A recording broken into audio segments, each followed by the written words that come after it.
William Binney, top NSA whistleblower, is here live on air with us on the radio and TV. At Real Alex Jones on Twitter, the questions are pouring in. Mr. Binney, one of those questions is, when do you think the end game is coming? That's from Ernie Ciarola on Twitter. When do you think the end game is coming? And I would ask you, what is the end game of this total surveillance society?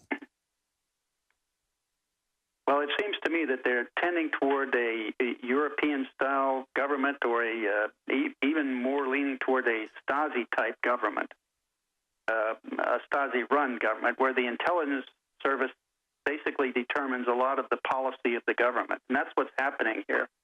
The intelligence community is more or less directing what the government is doing and how they do it, and it's basically affecting everything. Even international decisions, like they use them, I guess, to start the war in Iraq, you know, and they used that kind of information back in the Tonkin Gulf for the Vietnam War.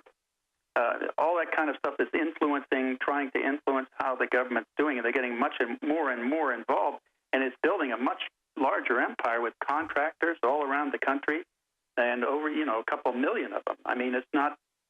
The Washington Post did a series of 3 articles on Top Secret America. That was a rather good article that laid out this bureaucracy that's been built up since 9/11 all around the country, and in fact around the world.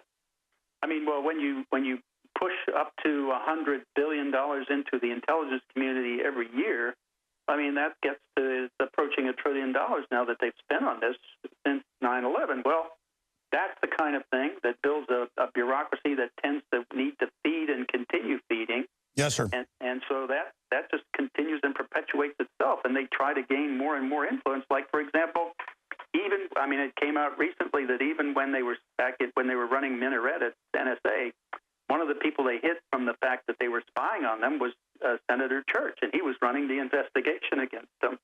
So, I mean, it shows you that they have the capacity to do these kinds of things in secret. And Russ Tice has also come out and testified that they were spying on members of Congress, and also, you know, members of the military, the senior-ranking generals, as well as the members of the Supreme Court. And, so and then they use that when they want to destroy them to show they've got a mistress or a girlfriend. Exactly. And this is the bureaucracy, the military-industrial complex, illegally using data for political takeover, as we know has come out in England, where Parliament is secretly being spied on. They then use dirt on Parliament to make them vote to continue the illegal spying that makes the Rupert Murdoch phone hacking scandal look like child's play. I mean, this is just unbelievable, the ramifications of this. Yeah, that's why I was saying they have this, collecting all this bulk data gives them the ability to find information on anybody in the world, and therefore use that as leverage or blackmail against either them or someone they care about. So, and that's how you leverage people. That's the standard KGB tactics for doing it. So you spent 30 years fighting the KGB. William Binney's our guest, and now we are becoming the KGB. Simply astounding.